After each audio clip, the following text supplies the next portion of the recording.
Halo Sportsman Negra, salam sejahtera bagi kita semua. Pada episode kali ini, kita akan cerita santai nih tentang isu-isu sekolah digital yang ada di Indonesia. Sebelumnya, di samping saya ini ada dua teman saya sebagai narasumber. Tapi kayaknya kalau nggak perkenalan tuh nggak afdol. Jadi kita perkenalan dulu aja ya.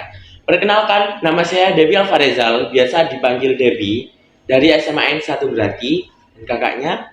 Hai Sportsman Negra, nama saya Yosi Zidni Ilma An-Nafiah, biasa dipanggil Yosi.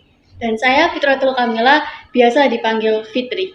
Kami dari SMA N 1 Grati dan khususnya dari kelas 11 IPA 5. Kami mengikuti kompetisi SMA Awards tahun 2022 kategori podcast. Oh iya nih Kak, kita kan tadi sudah bicara kalau mau cerita tentang sekolah digital. Untuk kakaknya, apa sih sekolah digital itu dan konsepnya itu bagaimana?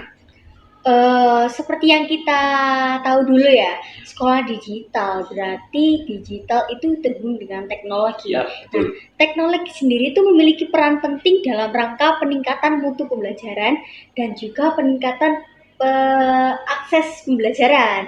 Nah, kalau sekolah digital sendiri itu dapat diartikan bahwa lembaga pendidikan yang menjalankan kegiatan secara terintegrasi berbasis teknologi digital dan memungkinkan seluruh pihak yang ada di dalamnya seperti pengajar atau peserta didik dapat berinteraksi secara daring gitu loh. Ya, kalau dilihat-lihat nih kayaknya Kak Fitri nih kayak mau ngomong ini kayaknya mau nambahin. Saya boleh nambahin? Boleh. Oke, saya mau tambahin sedikit ya. Jadi seperti yang sudah dikatakan oleh Yosi, pemanfaatan teknologi yang strategis dan tepat dalam pendidikan akan mendukung upaya bersama untuk membangun kembali pendidikan dan mendorong pembelajaran berkualitas untuk semua anak-anak. Sudah.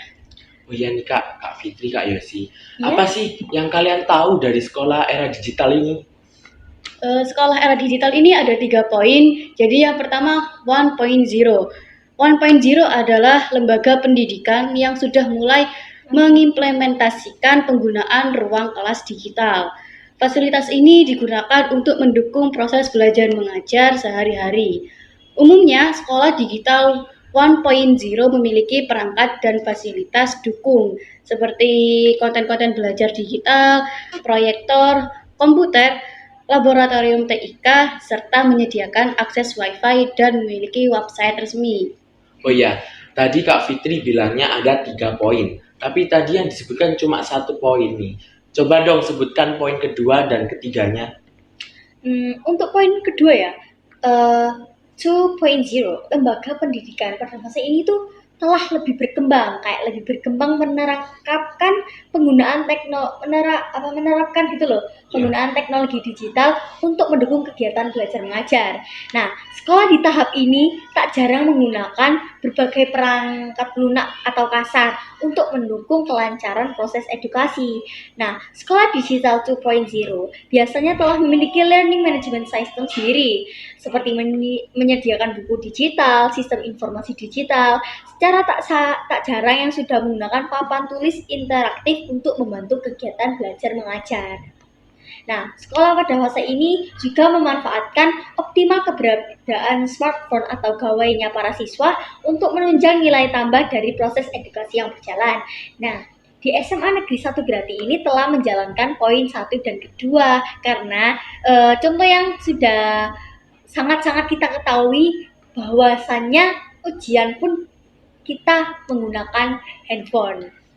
Untuk poin yang ketiga nih Kak. Jadi untuk poin yang terakhir atau 3.0 adalah sekolah ini telah hampir sepenuhnya menerapkan sistem digital dalam proses belajar mengajar.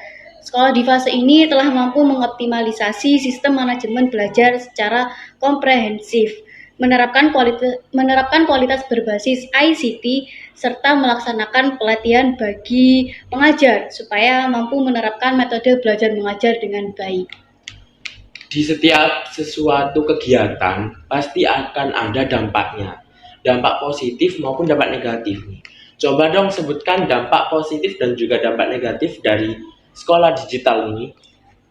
Kalau dampak positifnya itu ya, yang pertama itu pasti dapat diakses dengan mudah. Nah, cukup menggunakan handphone atau alat elektronik lainnya, itu kita bisa langsung terhubung dengan internet, lalu bisa mengakses materi-materi yang ingin kita pelajari. Nah, terus yang kedua itu em, apa namanya, waktunya itu lebih fleksibel gitu loh. Nah, pastikan ada kesempatan kita ketinggalan pelajaran. Nah, kita bisa memanfaatkan e-learning tersebut untuk mengakses materi. Nah, untuk yang ketiga itu kita juga bisa menambah wawasan secara mandiri. Kita bisa search Google atau apa platform lain untuk mencari materi-materi yang tidak kita ketahui. Untuk dampak negatifnya dong disebutkan juga. Dampak negatifnya yang pertama, keterbatasan internet. Sekarang ini kalau handphone tidak memiliki internet kayak nggak ada apa-apanya kan. Terus yang kedua, kurangnya interaksi dengan pengajar. Kemudian yang ketiga, pemahaman terhadap materi. Materi yang diajarkan dalam e-learning berdasarkan tingkat pemahaman yang berbeda-beda, tergantung kepada kemampuan si pengguna. Dan yang keempat, minimnya pengawasan dalam belajar mengajar. Kurangnya pengawasan dalam melakukan pembelajaran secara daring membuat pengguna e-learning kehilangan fokus. Dengan adanya kemudahan akses, beberapa pengguna seringkali menunda-nunda untuk belajar menggunakan handphone. Bianca, apakah ada pesan dan atau mungkin motivasi nih untuk pendengar kita agar mereka bisa menjadi insan yang berkualitas di era digital ini? Jadi gunakan digital seperlunya. Meskipun sekarang ini eranya era digital, tapi tidak menutup kemungkinan kita juga masih makhluk sosial. Jadi gunakan dan manfaatkan era digital ini dengan sebaik-baiknya dan secukup-cukupnya.